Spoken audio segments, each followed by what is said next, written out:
Jason Fearnow. Oh, did I start too soon?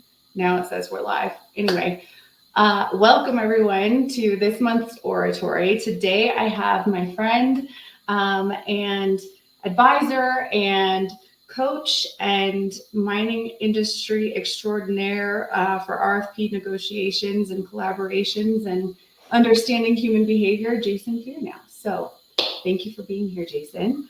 Yeah, of course. What is getting you all riled up about the mining industry and what you're doing these days?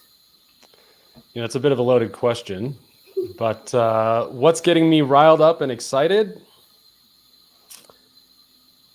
I think that there is a subculture of individuals within our space that recognizes there are different ways to do things and want to do things differently. So tapping into that group of individuals that realize that as an industry, we have the opportunity to do better and can do better, that absolutely gets me excited.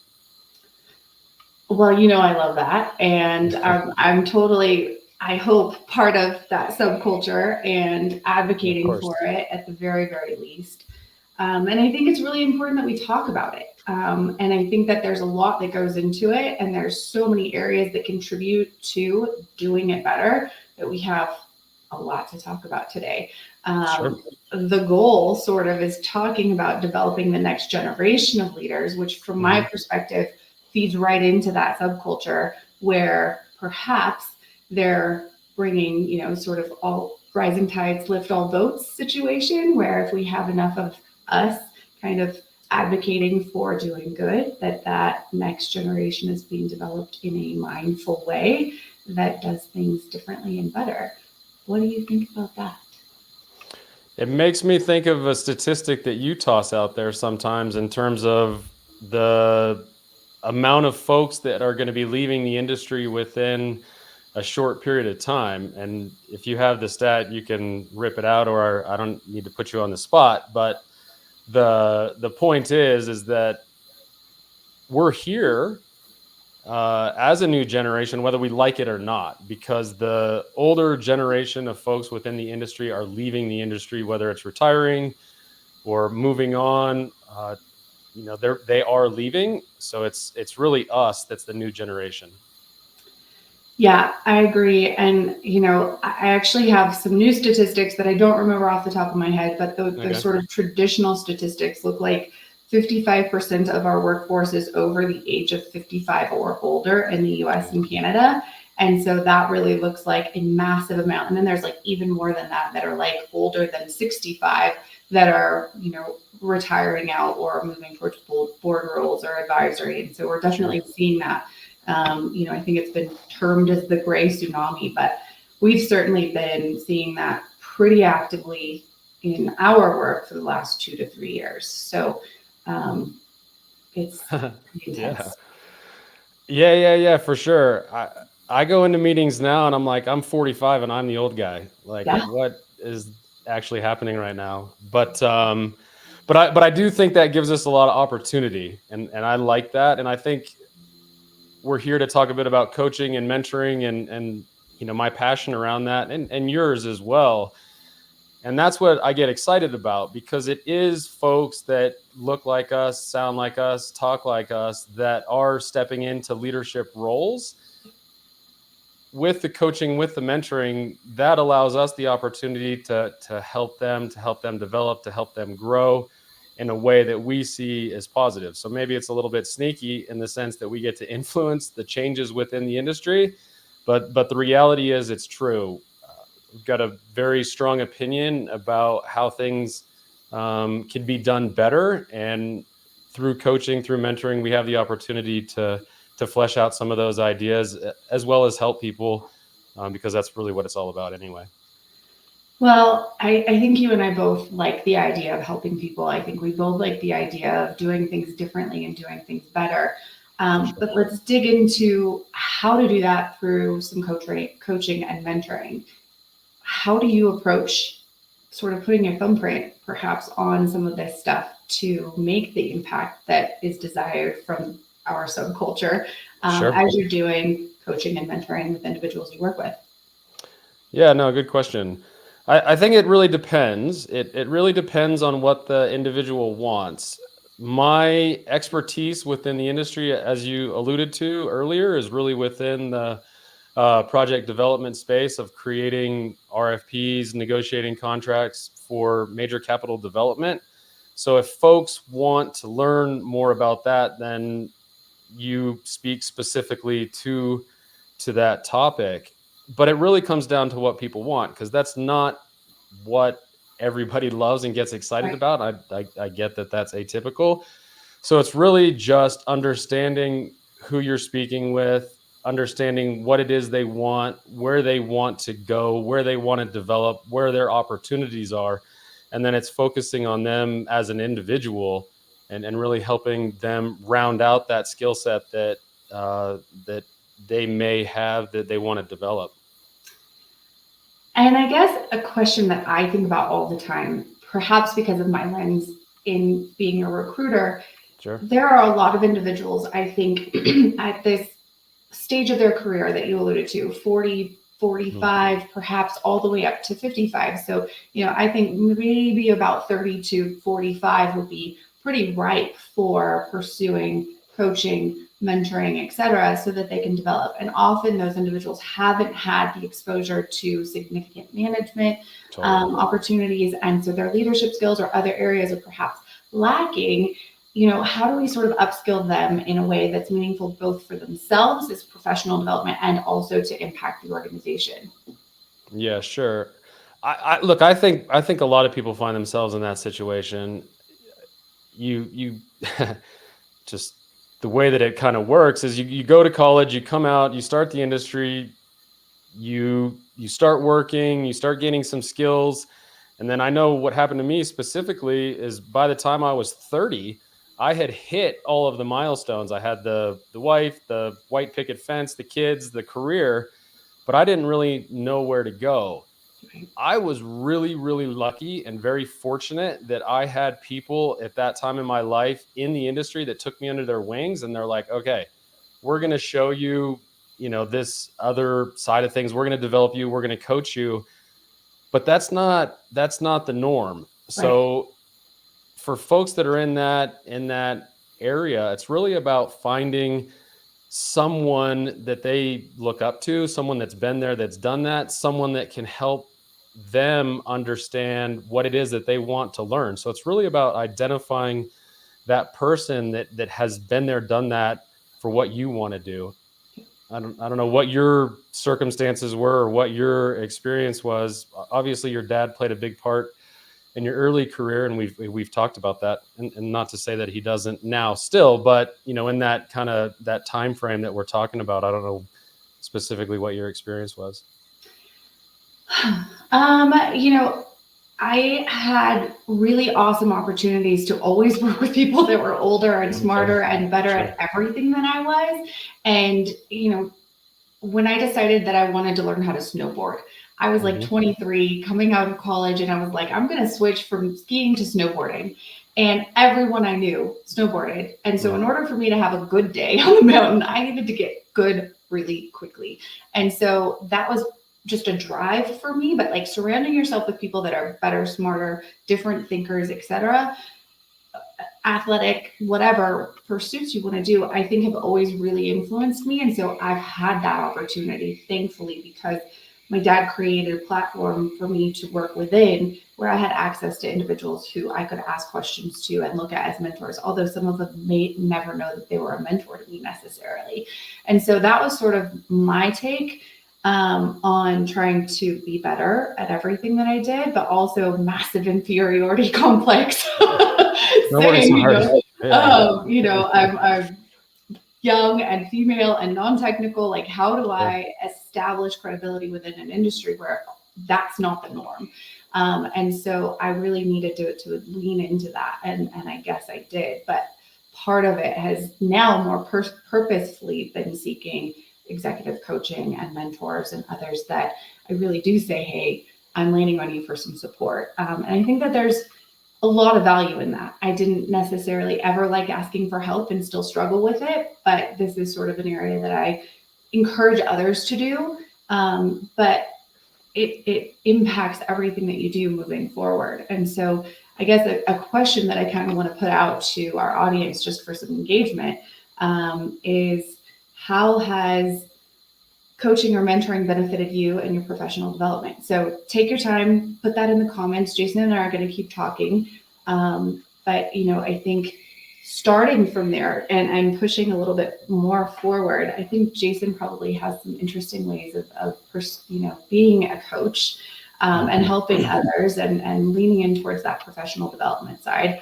And he's had some really great success stories. So I don't know if you can really talk about those openly or not, but can you share with me a little bit about maybe one of the most impactful coaching scenarios that you've been a part of or helped out with? Sure. Yeah, of course I can. Happy to share. I want to reflect on something that you said real quick before I answer your question, though.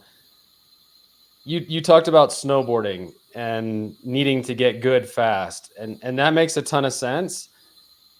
I believe so profoundly in the power of coaching that I personally always have my own coaches, oftentimes more than one, based on the particular facet of my life that I want to grow in. So, for example, right now I've got a fitness coach, somebody who's helping me, you know, stay young and fit and be able to keep up with my kids, because that's important to me. I've got someone that we both know that's helping me with my marketing. You know, I've had spiritual coaches, I've had personal development coaches. So it's really about where you want to focus and finding someone that's an expert in that space. And I think that's important. And there is definitely a lot of folks out there that can help. The other thing that I think as a criteria for a coach, and I say this to all of my coaching clients, is you want somebody who's going to see what you wouldn't otherwise have seen yourself. I think that's really important because it's hard to reflect and see things in the mirror. So it's being able to see what you wouldn't have otherwise seen, but then also somebody that's fearless and somebody that's willing to tell you what nobody else is. And we all need a dose of that. You know, you don't need somebody to placate you. You don't need somebody to be your friend. You need somebody to say, look, do you realize there's a pattern in your life that you're repeating? And this is the result that you're getting. Do you want to keep doing that? And usually the answer is no. But you want to find somebody that's going to push you in that way. And so I think that's really important if somebody's considering coaching, is to find someone that embodies that. Yeah, so that's the point. One of my favorite stories that I can share with this audience around a coaching benefit for a client I had was an independent consultant. In our space, we've got a lot of folks like us that are independent. You and I, right? We're running our own businesses. We're entrepreneurs. We're trying to maintain a lifestyle and sustain a business. And it's hard. I sure as hell didn't know what I was doing when I got into this game. So case in point, I went out and hired a coach. I got coaching on how to be a better consultant. With that, one of my favorite stories is about a gentleman that I coached by the name of Neil. Neil was early 30s, and he was living with his wife in New York City, and they had a young child, and he was a data expert, stuff that's way beyond my realm of comprehension. And Neil and I were working together, and through the course of our discussions, it came out that he was making about 65 to 75 bucks an hour. And if you think about New York City and making 65 to 75 bucks an hour, they weren't living glamorously. Right. His wife wasn't working, his partner wasn't working, they had a child, so he wasn't living the high life. After about, I think the 5th week or so we were working together, he came to me, and real stoic guy. And he's like, Jason, I got some good news. I'm like, oh, sweet, Neil. Like, I'm all pumped up because I get excited. And he's like, I just got a new contract. I'm like, oh, hell yeah, man, that's great. And I was like, tell me about it. And he said, it's for 400. So I'm thinking, it's for 400. Like 400 bucks an hour, dude? Like, what are we talking about? He's like, no, 400 grand. And I was like, what? Like, what are you talking about? He's like, yeah, I just signed this deal for $400,000 and it's only going to take 20% of my time. And I'm like, dude, you should be freaking out right now. Like, I'm freaking out. Even thinking about it gives me the chills. But that was his reality. He had found a way to capture the value that he could provide for his clients, and they were willing to pay him $400,000 at 20% of his time to do that. That fundamentally changed Neil and his family's life. And because of that, I love that story.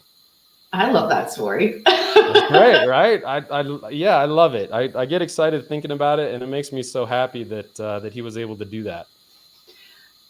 You know, I think that that's a huge win, and to recognize your value and be able to confidently express that and then achieve contracts that realize that is a big deal, as you know, any independent consultant or anybody that's sort of going out on their own understands. And sure. It's intimidating, absolutely. And so one of the comments that we have is like having coaches in different areas, and you mentioned that too. And as you were saying that, I was thinking about all the coaches that I have at this very moment, thinking like, oh yeah, apparently I also do this. So I really also strongly believe and advocate for coaching. And although I would not say that I'm a coach, I'm certainly not a certified coach. Part of what I feel like I get to do on a daily basis is recognize that uncovered potential in candidates that I get to talk to. And sometimes they ask for a coach. And the part that I love about what I do is talking to individuals who perhaps have gotten a little bit disillusioned, or maybe they're beat up by a certain circumstance that they're working through at work, and saying, maybe I'm ready for a change. I just don't know what that really looks like and feels like. And then looking at their background and saying like, why aren't you seeing all these amazing things about yourself? And sort of bringing, you know, I call it the pep talk, but like you bringing those forward for individuals so that they can go carry forward confidently and apply for roles that they didn't necessarily think that they could have. And so I like that part. So I'm not really a coach, but I think that that's a little bit of coaching coming out. You're a closet coach. You just don't want to admit it. That's exactly right. So, but then, you know, there are several that come to me and say, hey, I know that you have lots of coaches in your back pocket. Like, I need to talk to some. And I love that part of my job too. And sort of just connecting others and having this sort of, as you say, sort of undercurrent or subculture of individuals who are seeking to better themselves and seeking to better the industry and do things differently and improve themselves. It just, you know, I joke that sometimes I have like these rose-colored glasses on because I'm seeing all of these individuals doing great things all the time. And then sometimes I get whacked in the face with the reality of like the same old stuff that's going on. And so, you know, I think talking a little bit about how to avoid that and like moving forward in terms of having like a really purposeful approach for your career, for coaching, for development is maybe something else that we can talk about. So I know that's a big open-ended question, but how does one become more purposeful about it? Well, I think it's to directly answer that question, I think it's determining where you want to get better. You know, where you want to get better. I've had coaches in charisma. I've had coaches in negotiation tactics. I've had, you know, no coaches for spiritual stuff. I mean, it's just really knowing where you want to develop, where you want to grow. And then, as we talked about, finding that person. I also think that there's something that you hit on. You didn't say it by name, but something that I want to name, which is imposter syndrome. Everybody has it. I don't care who you are. Every single person on this planet has experienced imposter syndrome in one way or another. So for those folks that are listening, if you've ever felt like that, you're not alone. You 100% are not alone. And I think it's important for people to hear that, to hear exactly that. So when you're talking about pulling out skills and things that people have done that they don't feel great about, you know, that's very common. And I know that that's something that you do in your work. And you and I have talked about this a lot. Like, it's getting people to see how valuable they are and to get over that fear. And the great news is you can, or at least you can get better at it or more comfortable with what it feels like to be uncomfortable. Anyway, so I wanted to say that. Well, and I think part of that is developing, you know, a higher degree of awareness around your skills, around your emotions, around your performance, all of those sorts of things. So that emotional intelligence component that, you can hone into more deeply is part of this development and part of, long-term coaching. And I actually found a statistic that's kind of interesting, so I'm going to show it. So fun fact, emotional intelligence ROI, so return on investment. Companies that invest in emotional intelligence training for leaders see a 34% improvement in team performance, which is huge, right? Yeah, and big. So sort of like, I feel like sometimes it's a hard sell. Like, people are not pursuing coaching. Companies are not necessarily investing in it like they do continued education for a master's degree or a PG or something like that. And sometimes this is like the biggest bang for their buck that they might actually see. And so I'm hoping that perhaps long term, with micro certificates and other kinds of learning, that coaching becomes part of what companies are really willing to invest in without it being a hard sell. Are you seeing any changes around that? Yeah, I am actually. I really, really am. I remember, I don't know, 10 years ago or something, when my boss's boss, Jim Spenceley, came in at Newmont and told all of his direct reports and underlings that we were going to learn emotional intelligence. I was like, bullshit. I'm not doing this. This is the dumbest shit I've ever heard of. I'm not doing it. Fast forward 10 years, and now what I see is people want that. They want to understand, how can I be more effective in the boardroom? How can I be more effective when I'm presenting? How can I be more effective in my collaboration and my communication? How can I be more comfortable in my own skin? And so much of that has to do with your emotional intelligence and being self-aware and things like that. But what I've really seen over the course of the last few years in particular is there are mining companies specifically that are saying, we want to develop our people. We want to develop the human skills, soft skills, call it what you want. So they're willing to invest money into development of their own people. And I think it's the folks that appreciate and understand the statistic that you've put up, that team performance goes up when you have a team that understands what it feels like to be human. And I love that. And it's super encouraging to hear that you're seeing an increase in that, because I think that it's important, obviously, or we wouldn't be here talking about it today. Sure. But the fact that it's becoming more commonplace, I think is really encouraging, probably even for perhaps some of our listeners, or others that are saying this is important to them. How can they maybe gain support from their employers to pursue it? So I'm glad that it's out there, and we can use that as sort of a talking point.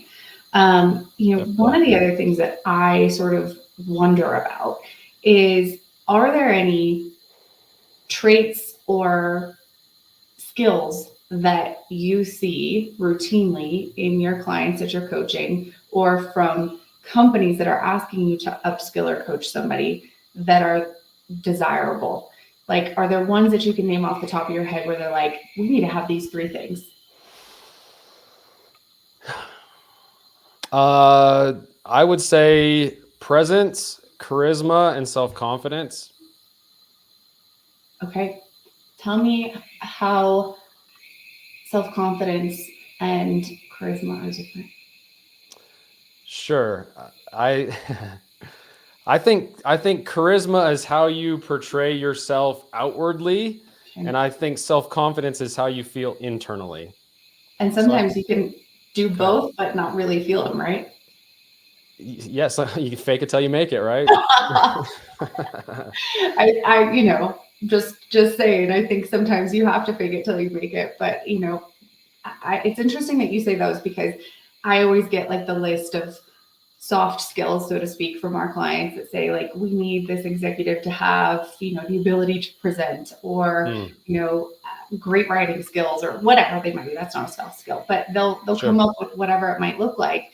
And so just in thinking about the 3 that you listed off, ultimately that's sort of what I'm hearing, but just in a little bit different words, right? Because they want to have this level of confidence that person can go out and do for them.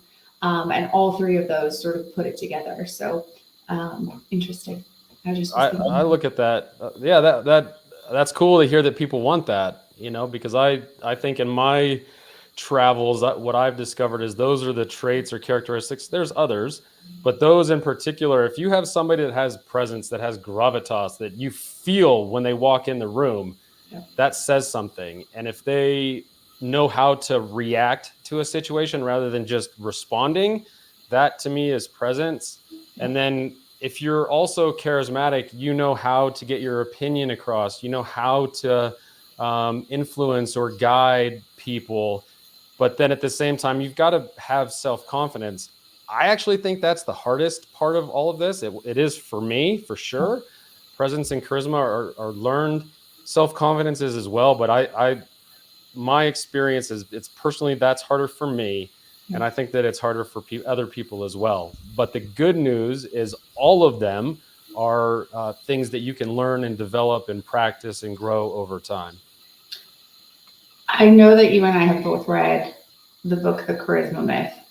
Love it. Yeah, I do too. And you told me to read that, and now I'm a huge advocate of lots of people reading it. But Olivia Fox-Cabane, yeah, it's a great one. I think that it could be a really good resource for those who might be listening and saying, like, charisma, of all the things that you're going to tell us as a technical group of individuals, charisma, you want us to figure that out? Because I think that that's a daunting word. And the fact is, if you want to give some more insight into the book, I feel like, as you said, it can be learned, it can be developed. Are there ways that you help your coaching clients go through some of those so it seems less daunting?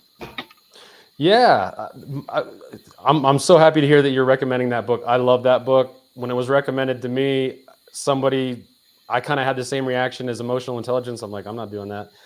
But then I read it and I committed to it. And my favorite takeaway, I've got a few, but my favorite takeaway from that book is that if you want to be more charismatic when you're engaging with people, all you have to do is think about smiling.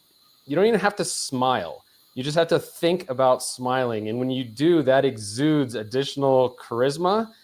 And what's really cool about that is it's not just in person. It's not just over video calls. If you're on a phone call and you can't see the person, if you smile or even think about smiling, your charisma level raises and you can feel it. It's palatable.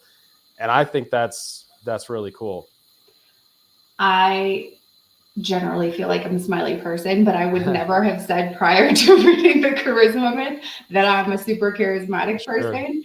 But the idea that you can develop it, the idea that you can even just think about smiling and that changes a whole lot is much easier and much more deployable than it is to say, like, this is a 5-step plan to be a more charismatic leader, right? And so I love the book for that reason as well. And we actually had a comment in terms of like some skills that people are seeing. And our next month's guest, Dr. Hayden Moore, said strategic empathy. And we also had somebody comment about emotional intelligence for managers. And so, just sort of talking a little bit about strategic empathy skills. I also love the idea of trying to ingrain a level of understanding and empathy into teams, because I think it changes the entire ability to create psychological safety and workforces that are willing to be vulnerable and honest and get a lot done in perhaps sort of pressure cooker situations. And I'm certain in your work you see that. But we haven't talked about empathy. So I think let's lean into that a little bit. Yeah, of course. I'll be honest with you vulnerably. I don't know the term strategic empathy. I can appreciate what you're saying and can definitely talk about empathy, but I don't know if there's some underlying meaning to that term that is unbeknownst to me. So just admittedly, I don't know. But what it does make me think of as another skill in being empathetic is listening. And I think in order to show and demonstrate empathy for someone, you first have to listen to understand instead of listening to think about what you're going to say next. So when you do that and you slow down and you listen and you appreciate what somebody is trying to convey to you, I think the opportunity for you to be empathetic in and of itself goes up. So I don't know what your thoughts are there. I think that the idea of utilizing empathy as a management skill is probably really new and not something that a lot of people are actually talking about, because it does feel vulnerable and weird, right? I mean, we talk about a whole lot of things, but we don't always talk about empathy in terms of leadership. And I've started to see more of it, but perhaps it's only because I'm paying attention to it. And I have actually never had a client say, I just need a really empathetic manager or leader. Not once. But everybody wants it. Yeah. But, at the end of the day, those individuals always float to the surface of my mind because they develop skills in themselves and in their teams, I think, that make them high performers. But I think that dovetails nicely into an area that you and I for sure talk about, which is sort of mining having, a purpose-driven, human-centered value proposition, and how to develop teams and individuals around that so that the company can really say they're a purpose-driven company, or that they have an EVP, employee valuation proposition. And I think that that's really crucial to part of coaching and upskilling and getting the idea of the sort of like subculture of individuals to do what we're asking differently, right? So what are your thoughts around that? And I know that's a big loose question, but like, how do we create purpose as a value within mining companies? Yeah, sure. Well, I think it's by doing exactly what you're doing with this forum right here. You've created a space where people can come and listen to new ideas. We can talk about these concepts. We can increase awareness. I'm sure there's some examples of some companies that you've seen that have empathetic leaders, that have purpose-driven businesses that you can point people to so that they can see it and emulate it and appreciate it. But I definitely think being more vulnerable about it, talking about this stuff, sharing with others, that is absolutely a start, because 20 years ago when I started in mining, people were not talking about this kind of stuff. Not at all. No. And so the fact that we can comfortably come here and talk about this in an open forum, I think is really pretty fantastic. I agree. I think it's a start. Well, thank you for being here and wanting to talk about it, because I think that this is really important. And I think that in order for mining companies to lead the way for net zero and decarbonization and all of the things, the energy crisis that we're sort of facing as, a human species, that we have to do what we're doing differently, and we have to talk about it differently. And doing that happens from taking care of our resources and our people, and thinking about it in a way that is not just digging holes in the ground to extract X, right? And that's always how we've talked about it. And I think figuring out ways to make it attractive for people to go to school to pursue geology or mining engineering or, finance and go into mining or whatever that looks like, means that they understand the value of our industry as a whole, and then why to pursue it. And so, that's a big thing for us to talk about. But it's for sure my soapbox, and has been for a really long time. But without making mining very human and having, understanding a value that isn't just extracting X, and not saying what it's for, what it does, or why it's good, or why we can do this differently, better, etc., I think is a starting point, as well as just talking about some of the softer stuff that we are today. Sure. Yeah, no, that's huge. I think you hit on a lot of challenges that we have within our industry, and these are all big nuts to crack that, collectively, I want to see us approach together. And I think that's part of the development of the new generation, bringing the new ideas, having the conversations, and being more human focused and human centric. You and I have talked about this before. There's a 80-year-old Harvard study that has come out and basically said that the number one reason people are happy in life is because of the human connection they have. It's about their relationships. It's not about their money. It's not about their fitness. It's not about anything other than their connection. I believe that, and I believe we can bring that into mining as well. So that's definitely a focus for me personally. I know for you too, because you're the ultimate connector, but it's bringing that human connection to bear, because that's what makes people happy. And that has a ripple effect. Oh, what are you doing? Where do you work? Why are you so happy? What are the things that you're doing, and how can you spread that? And I think that's really, really, really key. I really do. I absolutely agree. I put another fun fact in there about purpose-driven workplaces, but just to go off of what you said, that connection factor and having sort of a community to lean on, to learn, to grow, to do something different, to do something hard, to do something in a scenario that is high pressure, is really, really important. But I also wanted to kind of go back a little bit and talk briefly about the fact that I really believe we have to get our act together and talk about all of these things in a way that people outside of our industry believe, right? Mm-hmm. There has to be authenticity around this initiative, and not just saying it on a website, right? It has to be an actual value.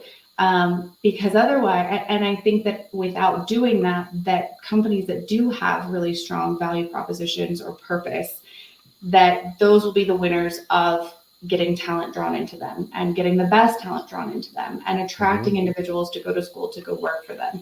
Just like there are companies out there that people, Apple has been one. People are like, oh my gosh, I need to go work for Apple, or I need to work for Tesla, or I need to work for whoever, because they think they're cool, because they think they're interesting or cutting edge or whatever they might have been. Maybe one of these days we'll get a mining company to be top of list, right? But as the next generation of talent enters the workforce, they're going to demand it, because they have very different ideals than we did as millennials, certainly Gen X and baby boomers. And so without doing that, we'll be missing out on another generation of opportunity for talent within our industry. So I think that they're going to lean in, and we're going to have to figure it out.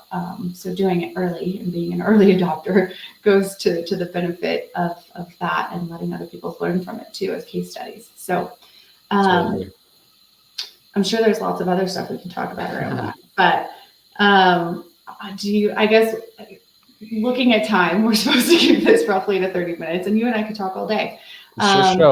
But I think, some other areas that I think others might have interest in. Are there any sort of trending areas that you see that companies are putting value on for the next generation of leaders? Trending areas. Give me an example. Are they wanting people to be, really great at cross-functional leadership? Are they wanting people to be, looking at AI? Are they do you see any trends that they're asking for that they want you to help them develop in their next leaders outside of charisma and yeah, sure. I would say generically, yes, there are for sure. And specifically within my space or my world, I would say negotiations, just the ability to negotiate and be comfortable negotiating. That often gets dubbed as a 4-letter word. Like, nobody wants to negotiate. It's hard. It's uncomfortable. But I do see that leaders are coming to me and saying, hey, we want somebody who has the ability to negotiate, or at least has the aptitude to learn how to be a good negotiator. I really like that. And in my role, we get to negotiate a lot. Yep, me too. And it's something that was really uncomfortable for me for a very, very long time, and still can be, depending on who I'm negotiating with. But in almost every job offer, there's a bit of a negotiation, right? Whether it's soft stuff or monetary or short or long-term incentives. And part of what I get to talk to people about routinely is that I'm happy to be a sounding board for that. Mm-hmm. Say, this may be the offer that was presented to you. How do you feel about it? What's going on? Sure. You know, like there's lots of stuff to consider about that. But letting them negotiate for themselves with our client is important, and most of them hate it. Sure. But if they can't have those hard conversations before they go to work with somebody that they're selecting to go to work for, that's a big red flag, right? And so I find that to be an area that I get to informally coach people in as well, is negotiation. So I absolutely agree with you and saying, I don't care what kind of role you're in, you may use it more often in certain areas than others, but you'll almost always find the skill of negotiation being super useful long term. I agree. Peggy said, moving away from specialization and back to generalist is something that she's sort of seeing. And I think that from my perspective, has to do more with not having enough talent out there. So you have to have people who can kind of jump into other areas and help your organization. I don't know how you feel about that. Well, I know and love Peggy and know that she can do so many things. So I'm not surprised that people are pulling her into multiple directions. Yeah. So good on you, Peggy. Great to see you too, by the way. So shout out. What I see is this. I see that organizations will find somebody who has the right attitude, the right aptitude, that has a varying degree of skills, and they'll just suck them in. They'll suck them in. Maybe I brought you in to do X, but you can do all of these other things, A, B, and C. So I'm going to keep you. And I see that a lot. Yeah, I see that happening quite frequently. We're all bumping into people and be like, "What are you like? This isn't your thing." They're like, "I know. I told them I didn't know, but they wanted me to do it and figure it out." It happens to me sometimes too. You know, I've flat out told people, I don't know. I've never done this before. And they're like, "I don't care. You'll figure it out." Okay, I guess I will. That's exactly right. And I joke, but it's true, that high performers are rewarded with more work, right? And so but it's because they have that philosophy of perhaps say yes and figure it out later. And if they don't know, they have the ability and perhaps the emotional intelligence to ask for help from others that they trust, right? Totally. And asking for help, I think, builds trust in your capabilities, despite how that might feel. Like if you have to ask for help, you don't know what you're doing, but knowing your limitations and saying like, I've been put in for this role, or this is an extension of what I'm doing, and it's actually out of my realm, but I know you are great at this. Let's work on this together. And then that's sort of like another coach that you get to bring in and like upskill and speed yourself up to being confident in another area. So I don't know. No, I love that. All around the place on this. But I just feel like, you know, there are coaches in all aspects of your life, just like you said. And I think sometimes it can be formal and sought out. And I think sometimes it can be less formal and sought out. But, you know, leaning forward and kind of looking at heading off our conversation, we absolutely welcome anybody who wants to stick around and talk to us for a few minutes, but we are 45 minutes in. And I want to be mindful of the fact that I can't keep Jason here all day because we both have things to do. But, you know, you can follow Jason and learn more about him and his company. If I can find my little pop-up, I will share that with you. Here we go. Oh, I hit it. Sorry, Amanda was helping me out. So there it is. So you can follow Jason there. You guys know where to find us. You're here, but you can go to our website, which is mfcrecruiting.com. All of our social stuff is down there at the bottom. And voila, it's magic. It's up on the screen now. But one of the final questions I like to sort of close off with is, what are you doing to make our industry a better place, Jason? Well, I think it's what we've been talking about. I really do. I think it's inspiring the next generation of leaders. I think it's coaching, mentoring people. I also think professionally it's negotiating win-win contracts with owners and contractors, getting rid of the master-servant mentality, being more collaborative. There's a ton of statistics out there around project execution. and we have found a way to do it right. And that to me really does change the face of our landscape within the industry.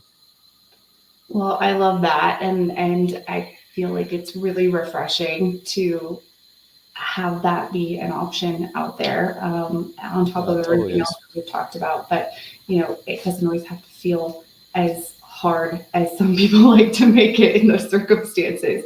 So for the fact that you've sort of dialed that in is really, really nice. So that all said, I'm going to cut us off. Okay. Thank you all for coming.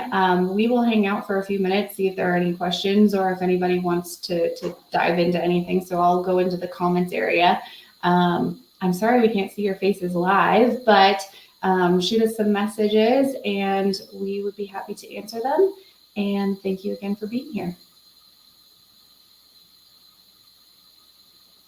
Oh, Irina, thank you for being here. And Jessica, thank you guys. Awesome. Amanda, do we end the live stream and just go to comments, or what do we do? This is my being new at podcasts and LinkedIn lives. I want to